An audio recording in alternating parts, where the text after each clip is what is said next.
Uma coisa que a gente estava conversando antes de ficar ao vivo é que você tem uma série duras críticas ao jornalismo, não sei se brasileiro, mas de algumas áreas. Por que você acha que tem de errado com o jornalismo no Brasil em algumas áreas assim? Tem se comportado como um partido político derrotado na eleição, né? Tem uma guerra particular contra um governo. Isso é verdade, isso dá pra ver. Mas o governo também não ajuda, né? Ele fala tanta merda. Fala, mas faz? Ah, faz, né? Demitiu o Moro, só porque... Demitiu o Moro? Não, o Moro pediu demissão. Ah, mas foi e saiu de uma maneira, Monark, ridícula. Mas o Bolsonaro não estava mexendo na Polícia Federal, não estava trocando as lideranças? Não, peraí. A nomeação do diretor-geral da Polícia Federal é uma prerrogativa presidencial, uma prerrogativa do presidente. Mas ele não tinha prometido a história que hoje em dia várias pessoas usam, mas isso eu usei quando recebi a Joyce Hasselman no meu programa ainda na Band, logo depois da demissão do Moro. E ela falou, mas porque é crime, interferiu na Polícia Federal. Eu falei, deputada, é uma prerrogativa do presidente nomear o diretor-geral da Polícia Federal. Se ele, a partir dessa nomeação, ele vai interferir de alguma forma, bom, a senhora está, como no filme do Tom Cruise, o Minority Report, a senhora está se antecipando a um crime não cometido. Ele não cometeu crime algum. Na verdade, na minha opinião, quem cometeu o crime foi o STF quando barra a indicação. Ali naquele momento, talvez o Bolsonaro tivesse que ter peitado o STF. Mas peraí, está na Constituição. Quem indica o diretor-geral da Polícia Federal sou eu, o presidente da República. Por que eu não posso indicar? Mas não é um pouco engraçado, ele não está nem aí para nenhuma outra Polícia Federal, mas aqui tem os filhos dele na mira, ele está aí e aí troca a parada. Ele estava trocando o diretor-geral, que é uma prerrogativa dele. Mas não o era superintendente é o diretor-geral que decide. Então... Mas ele não tentou trocar os caras do Rio? Não, ele estava tentando botar o Ramagem, né? Que era a indicação dele. Da Federal, ele é da porra toda. O diretor-geral da Polícia Federal. Entendi. Aí o presidente nomeia o diretor-geral da Polícia Federal e esse diretor-geral nomeia o superintendente da Polícia Federal em cada um dos estados e no Distrito Federal. Entendi. É assim que funciona. Então você dizer que o Bolsonaro interferiu na Polícia Federal porque indicou ou quis ou tentou indicar o diretor? Não há crime algum. É que é um pouco da minha percepção que o Bolsonaro havia prometido ao Moro que ele teria autonomia total. Aí é uma conversa entre eles. Entendi. Se ele prometeu isso ao Moro e não cumpriu, aí é uma questão, né, não é uma questão ilegal, mas talvez seja imoral, não seja correto. Mas aí é uma questão... E o Moro se sentiu mal. Agora, naquele momento ali, eu falei, pombas, que decepção, porque...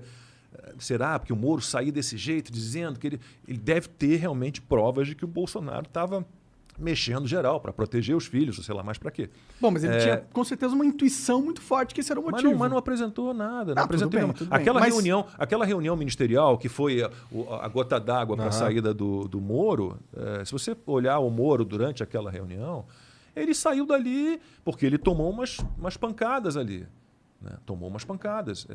O Bolsonaro estava querendo mexer com o ministério dele porque foi o início daquela fase de fecha tudo, de prende quem está na rua. Era um momento assim, de agressão total à liberdade. Né? Será que foi por isso mesmo? Eu não sei se eu compro isso. O Moro se sentiu... O Moro tinha uma credibilidade, não tinha? Mas ele se sentiu de alguma forma... É como se você levasse um pito, né, no seu colégio, na frente dos seus colegas de colégio, ficasse... com vergonha e pedisse para sair do colégio. Chegasse em casa, no caso dele, ele pediu para sair do governo. Então, assim, tomou um pito. Você está falando que foi uma infantilidade a forma que ele agiu. Eu sempre fui um grande admirador do juiz Sérgio Moro. Né? Essa história de o STF descondenar, né? Que agora é o verbo, descondenar o Lula, de anular processos. Tudo que eu sei dos processos, das sentenças do Moro contra o Lula são sentenças absolutamente perfeitas, né, embasadas, com provas sobradas, como disse lá o Gebran Neto, o juiz do TRF, que julgou em segunda instância. Então, eu sempre fui um grande admirador do juiz Sérgio Moro. Né? Achei que ele, quando começou o governo, era muito mais um ministro da Segurança Pública e estava indo direitinho. Agora... sair daquela maneira, né, e anunciar a demissão numa entrevista coletiva, então, e dizer que o presidente estava interferindo na Polícia Federal e nada ter a mostrar. É que o Bolsonaro colocou o Moro como se fosse o validador moral do governo dele. Falou assim, ó, esse cara é o anticorrupção máximo do Brasil. É a referência nacional disso. Essa era a ideia. Parecia, desde o início, Exato. parecia. Mas aí, quando o cara que... ele deu essa credibilidade de ser um cara ilibado moralmente, e esse cara saiu acusando de estar com intenções espúrias, é isso? Seria? Intenções espúrias com a PF, não dá pra só descredibilizar que aquele cara fez... Ok que tem que provar, pela lei. Mas pela interpretação do cidadão médio, que sou eu fico falando, tem caroço nesse angu? Mas não mostrou nada. Não, tudo bem, mas tem caroço nesse angu. Mas não mostrou nada. Com certeza. Não Mas mostrou não nada. mostrou nada. O Reinaldo Azevedo jura de pé junto que não tem prova contra o Lula também. Mas ele mudou de opinião, né? Porque ele escreveu um livro contra o PT, falando das falcatruas todas do PT, e de repente ele acha que o Lula é, como diz o próprio Lula, a alma mais honesta do Brasil. Lula, Aí é um Lula brincante ladrão, também, porque não é, né? Não é. Lula é um ladrão. Não é. Eu não é. consigo Honesto, não entender essa história de alguém. Claro, cada um sabe de si, de novo. Eu sou um liberal antes de tudo, né? Eu sou um democrata, cada um vota em quem quiser. Agora, é complicado compreender como é que alguém, né, ainda pensa em votar no Lula. Mensalão tá aí, cara. Petrolão tá aí. Cara, 5 bilhões de reais foram recuperados. Havia, né? Porque agora já não sei mais nada, é possível que tenham que devolver esse dinheiro todo. Havia 14 bilhões de reais em recuperação ainda. Então, peraí, tem produto, não acharam, né? tem produto do roubo, mas não teve roubo? Isso é esquizofrênico, isso não existe. Faz sentido, né? Faz totalmente sentido. Eu acho que acreditar na inocência, não só do Lula, mas do PT inteiro como partido... Zé Dirceu é um guerrilheiro treinado em Cuba. O problema do Lula não é nem só o Lula. O Lula me dá medo, porque ele é um cara muito mais habilidoso que o Bolsonaro politicamente. E ele tem um grupo muito maior, muito bem mais estruturado. E é isso que me dá mais medo ainda, o grupo que por trás do Lula. Porque o Lula não é só o Lula. O Lula, ele traz uma galera junto com ele que é de peso, e de peso mesmo, uma galera muito poderosa. E se esse cara entra no poder de novo, Bolsonaro tá demorando para conseguir dominar o negócio. O Lula vai dominar sim. Em um segundo. A questão do Lula é o seguinte: vamos imaginar que o Lula realmente é, como ele acha, como ele diz, a alma mais honesta do Brasil. Ele não se torna a pessoa mais competente, o governante mais competente, um estadista, um grande gestor público. Ele não é, porque as ideias que ele defende, que o partido dele defende, todos os partidos de esquerda defendem, elas não deram certo em lugar nenhum do mundo em época nenhuma. De novo, eu sou muito pela simplificação. Assim. Eu sou um repórter de televisão, então eu sempre trabalhei como repórter desde o início da minha carreira, fazendo reportagens por 1 minuto, 1 minuto e meio. Então você tem que ganhar um poder de síntese, uma objetividade, uma concisão, né, que outros veículos de comunicação não exigem, mas televisão exige. Então eu acho às vezes que a discussão... o Guilherme Fiuza não gosta dessa divisão de direita e esquerda, conservadores, liberais, progressistas, sempre entre aspas. Ele não gosta disso. Mas, no fim das contas, para simplificar, né, é uma questão de o que você defende. O que o Lula e o PT defendem, esse Estado, de novo, esse Estado enorme, Estado social, um Estado que vai pegar você pela mão, que vai resolver todos os seus problemas, vai conduzir a sua vida, né, que vai te dar um dinheirinho, que vai criar estatais...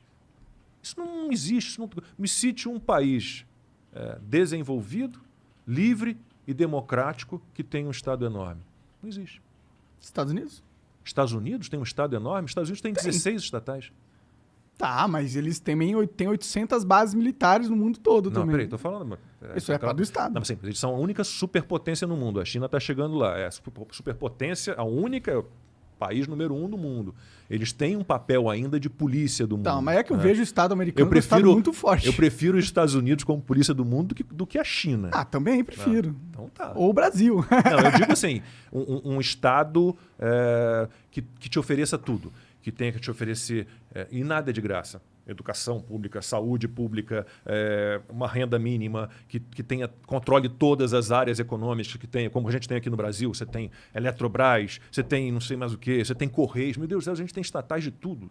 Tudo. Não tem a menor, não dá, isso não existe.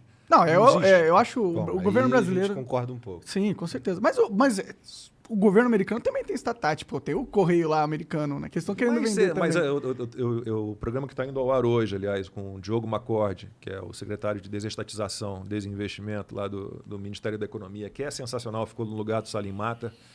Eu fiquei bem decepcionado quando o Salim Mata saiu também. Porque, bom, tudo bem, isso é uma falha, mas que tem a ver muito com o Congresso também. A gente poderia ter privatizado mais, né? Mas o Diogo McCord, pessoal, posso fazer... Mano, claro, pô. É porque o programa vai ao ar hoje, não, 11h30, Boa. mas fica no Na Rede YouTube. TV. É o Ah, no agora YouTube? agora boa. com a Kombi Arena com o Diogo McCord. Cara, ele é sensacional. Então ele explicou essa história do... Eles têm hidrelétrica também, mas ele explica lá, é uma participação mínima, é uma participação pequena. Eu me lembro de cabeça, os Estados Unidos têm 16 estatais. Os Estados Unidos têm 16 estatais. O Brasil tem mais de 400, contando as municipais e estaduais. 400 estatais. Sim. O Brasil se você comparar o Brasil com os Estados Unidos, os Estados Unidos é um estado muito mais É inteligente. enxuto, é pequeno. Eu só não concordo que ele é enxuto. Sabe quantos imóveis a União tem, o governo federal tem? 750 mil. 750 mil. Não, eu até concordo que ele seja enxuto, mas eu não sei se ele é pequeno, o Estado americano. Mas o brasileiro, com certeza, não é nem pequeno quais são nem as leis, enxuto. Quais são as leis trabalhistas do Estado? Vamos pegar as leis trabalhistas, por exemplo. A lei trabalhista brasileira, que é baseada lá na Carta del Lavoro lá do Mussolini, que o Getúlio Vargas adotou, que é uma CLT fascista, né? Veja como é para contratar e demitir nos Estados Unidos. É ali. Você contrata, não tem carteira de trabalho, tudo é simples, tudo é fácil, tudo é desburocratizado, o Estado não está metido em tudo, complicando a sua vida. E aqui no Brasil não, você tem o Estado obriga você a fazer uma poupança, então você tem o FGTS, o Estado obriga você a pagar o INSS, o Estado obriga você a contribuir com o PIS, PASEP. Não tem.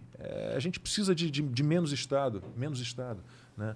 A gente precisa de uma política garantem benefícios, mas e aí? E os deveres? Né? E como é que vai bancar isso tudo? Não tem almoço grátis. E a maioria dos benefícios que são oferecidos aqui no Brasil são ruins. São ruins, né? É um benefício para... Normalmente vem para a camada mais pobre mesmo, para os miseráveis do Brasil, são os que ganham algum benefício assistencialista. Para a galera que está aí na classe média, baixa, o cara que está trabalhando 2 trabalhos, ele não tem nada do governo. O cara tem 1 trabalho, 2 trabalhos, não tem nada do governo. Ele tem uma rua bosta, ele tem que pagar plano de saúde, ele tem uma telefonia bosta, uma internet bosta, tudo Sabe bosta. o que ele tem que ter do governo? Ele tem que ter do governo a preparação e a manutenção de um ambiente econômico livre, né? Sem a presença do Estado. Né? Você é um trabalhador, você vai lá, você negocia o seu salário, não tem salário mínimo, por exemplo. Tem um monte de coisa que a gente tem que mudar. E a gente vai demorar muito para chegar nisso, porque as pessoas acham que o Estado tem que ser provedor, que o Estado tem que proteger você. Né? E essa é uma ideia furada, essa ideia não existe. Né? O Estado ele tem que criar um jogo legal para todo mundo jogar, Sim, né? você tem que incentivar o capital privado. Então, você tem que incentivar os investimentos privados, você tem que se retirar da economia de alguma forma, você tem que deixar que as empresas possam ser abertas facilmente, fechadas facilmente, possam contratar facilmente, que um funcionário não custe. Um funcionário para quem você paga R$1.000 por mês, que ele custa para você R$2.000. Isso é um absurdo, você não consegue gerar emprego dessa maneira. Então, é nesse sentido que a gente tem que retirar o Estado, né, da nossa vida. Essa tua visão de mundo aí pode acabar te levando para a política, cara? Não passa pela minha cabeça. Não. Tem muita gente que fala isso.